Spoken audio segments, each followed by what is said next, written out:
Hola, bienvenidos.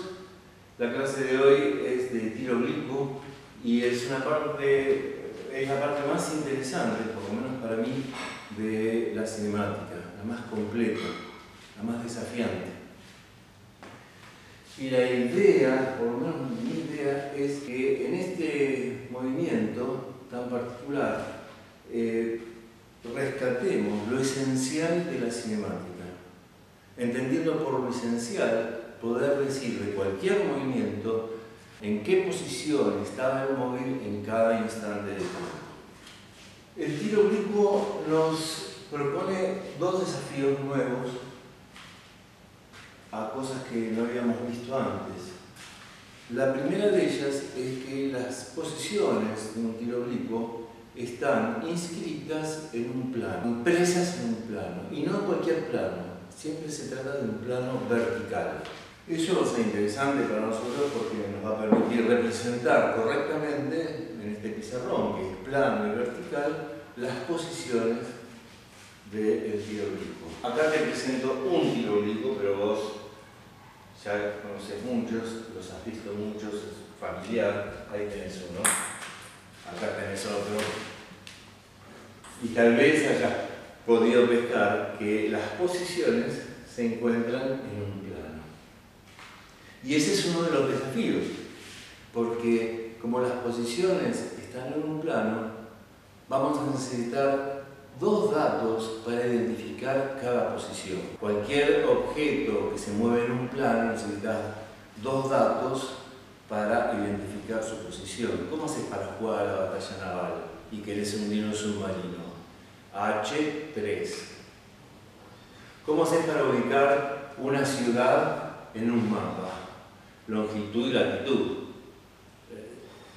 Cualquier objeto que se halla en un plano, para identificar la posición hacen falta dos datos.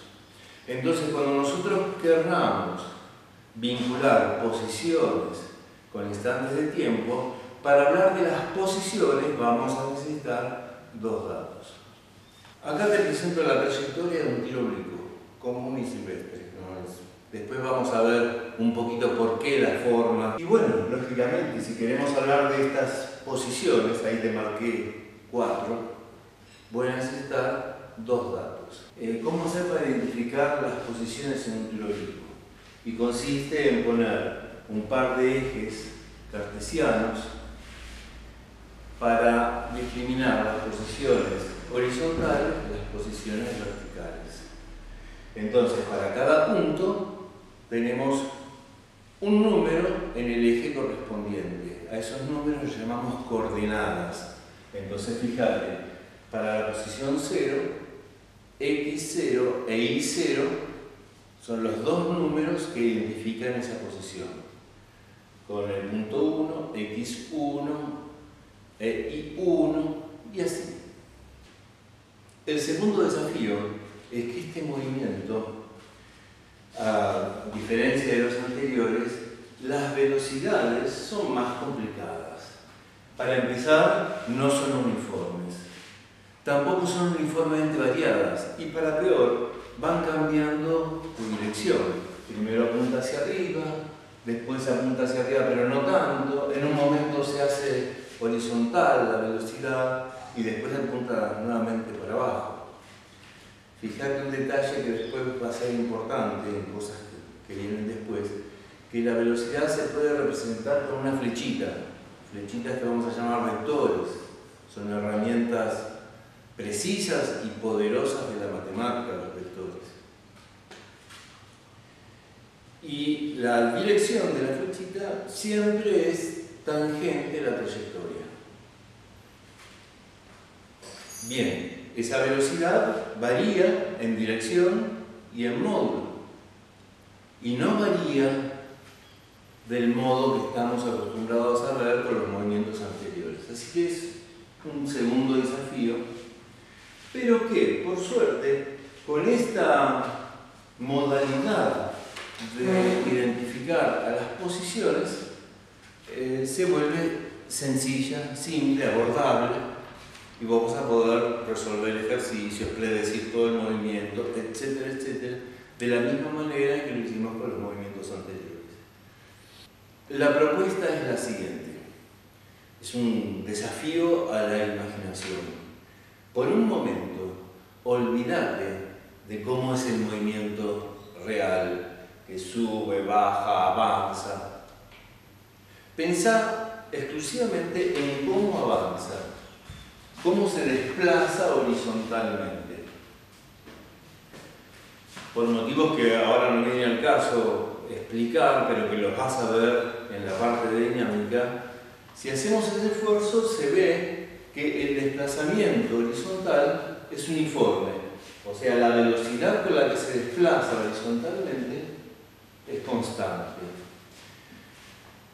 Eso nos resuelve la mitad del problema, porque ¿qué son los desplazamientos horizontales sino la mitad de la información que tenemos que dar para las posiciones? Y si ese desplazamiento es uniforme, nosotros ya tenemos un modo de escribirlo que es la ecuación horaria de los movimientos uniformes que vimos en el MRU, en la primera clase. O sea que esta ecuación horaria nos resuelve la mitad del problema. Ahora, antes de continuar, la velocidad que figura en la ecuación horaria de los movimientos uniformes, ahora referida al movimiento del tiro oblicuo, ¿qué velocidad es? ¿Es la velocidad inicial del movimiento? ¿Es la velocidad promedia? ¿Cuál es? No es ninguna de las dos. Es la velocidad con la que se desplaza horizontalmente. Y para discriminarla de cualquier otra, la vamos a llamar v sub x. Y eso nos resolvió la primera mitad de nuestro desafío. Ahora vamos a hacer un segundo esfuerzo de imaginación y dejar de prestar atención al movimiento lateral.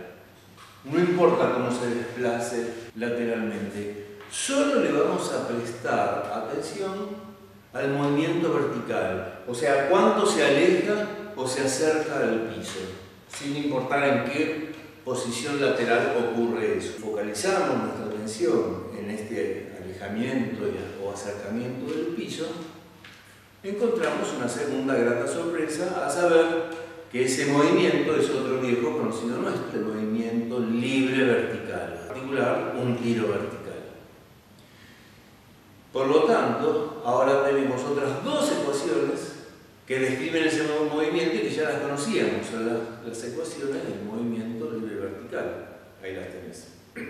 Pero antes de continuar, esa velocidad que figura en la ecuación horaria que vos ya conocías, ¿qué velocidad es? ¿Es la velocidad inicial con que es disparado el tiro oblicuo? ¿Es el promedio? ¿Es alguna de las que figuran ahí? No. Es la velocidad inicial vertical. ¿Con qué velocidad sube o baja inicialmente? Para identificarla de cualquier otra y que no te la confundas, la vamos a llamar V0I. De modo tal que frente a cada movimiento de tiro oblicuo que tengas que enfrentar en un ejercicio, vas a tener que ser capaz de armar tres ecuaciones. Una para el desplazamiento horizontal y dos para el desplazamiento vertical. Con la de X y con la de Y resolvemos nuestro problema de hacer cinemática, o sea, poder decir en qué posición se halla el móvil en cada instante.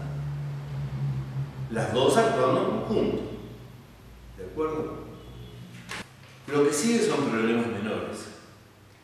Por ejemplo, habitualmente, en la gran mayoría de los ejercicios, no nos dan las velocidades inicial vertical e inicial horizontal. Lo que nos dan es la velocidad real con la que es disparado el tiro oblicuo y el ángulo con respecto al horizontal con la que es disparado. Pero bueno, a partir de ahí, con esos dos datos, uno puede conocer los que sí nos interesan para armar las ecuaciones. Es con un poquito de trigonometría, si recordás de la secundaria esa historia de Sócrates, Bien, mirá la velocidad inicial, fíjate el triangulito que podemos construir, lo sombreé en amarillo, y aplicando un poco de trigonometría, concluimos que la velocidad en el desplazamiento lateral es igual a la velocidad inicial por el coseno del ángulo inicial. Y la velocidad inicial vertical es igual a la velocidad inicial por el seno del ángulo de inclinación inicial. Y viceversa, teniendo las dos componentes en el nombre o proyecciones, son los nombres correctos para las velocidades proyectadas en los ejes, vertical y horizontal. Teniendo las componentes, uno puede reconstruir el valor real de la velocidad en cualquier instante. Basta con hacer Pitágoras. Incluso se puede conocer el ángulo que forma la velocidad en cualquier instante. Y eso se hace con la inversa de la tangente, que en matemática lo llamamos arco tangente. Concluyendo, y concluyo acá rápidamente, porque la física se aprende resolviendo ejercicios, no escuchando este video ni leyendo los textos. Sí, se aprende, pero en el momento en que se afianzan los conocimientos es cuando uno plantea los ejercicios. Entonces, concluyendo, cada vez que enfrentes un tiro oblicuo vas a tener que ser capaz de armar 3 ecuaciones, 2 para posición y 1 para velocidad vertical. Para armar esas ecuaciones vas a tener que encontrar o decidir o calcular, en el peor de los casos, 6 constantes, que son T0, X0, Y0, esas las decidís vos, salvo alguna excepción. La velocidad inicial en X y la velocidad inicial en Y la aceleración para el eje vertical. La aceleración para el eje vertical va a depender, como siempre, del sistema de referencia que vos elijas, porque podemos este mismo movimiento abordarlo desde un sistema de referencia que apunta hacia arriba o de un sistema de referencia que apunta hacia abajo. Es otra de las cosas que podés decidir vos. Teniendo esas 6 constantes, armás las ecuaciones. Una vez armadas las ecuaciones, ese tiro oblicuo ya no tiene más secretos para vos. Le podés preguntar todo lo que quieras. ¿Dónde estuvo el móvil en el instante 16 segundos? Bien, donde dice T, acá, acá, acá y acá, ponés 16 segundos. Haces las cuentitas y las ecuaciones, como vos sabés, son muy solícitas, nunca protestan y siempre te van a decir dónde estaba el móvil en el instante que a vos se te cante preguntar. Por último, hay mucho más, no mucho, pero varios detalles más de los que podría hablar, pero no vale la pena porque ya lo vas a encontrar y ser capaz de resolverlo cuando te pongas a hacer ejercicios. Pero menciono 2 nada más. Uno de ellos es cuando te preguntan por la forma de la trayectoria.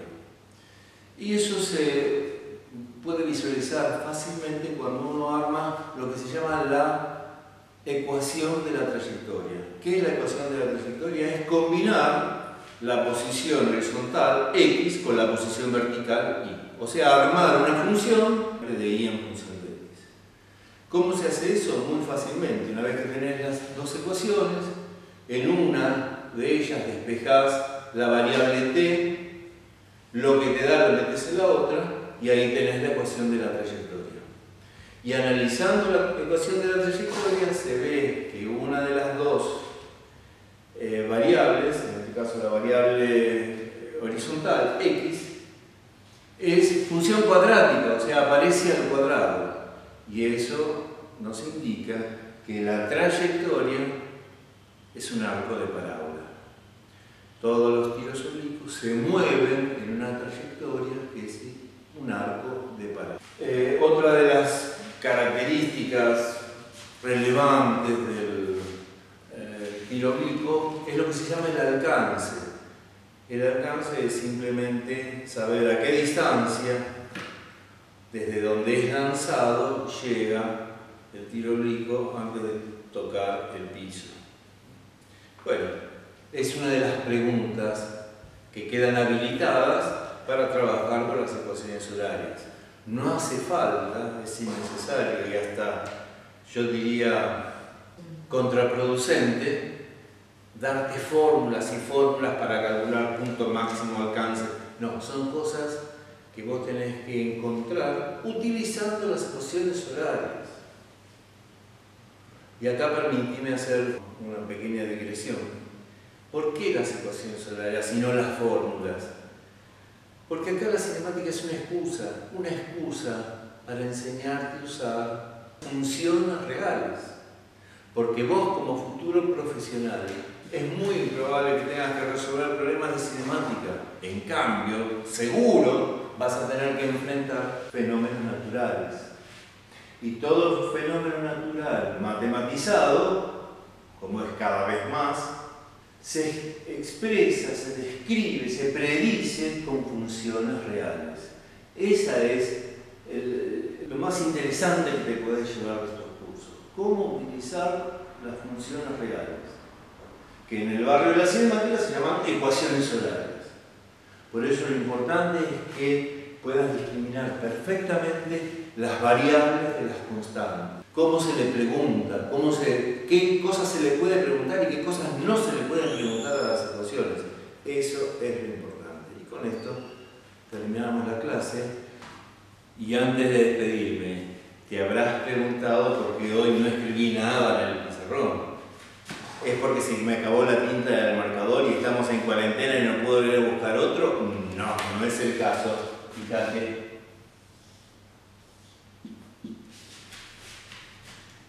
Era por vacancia nomás. Hasta la próxima.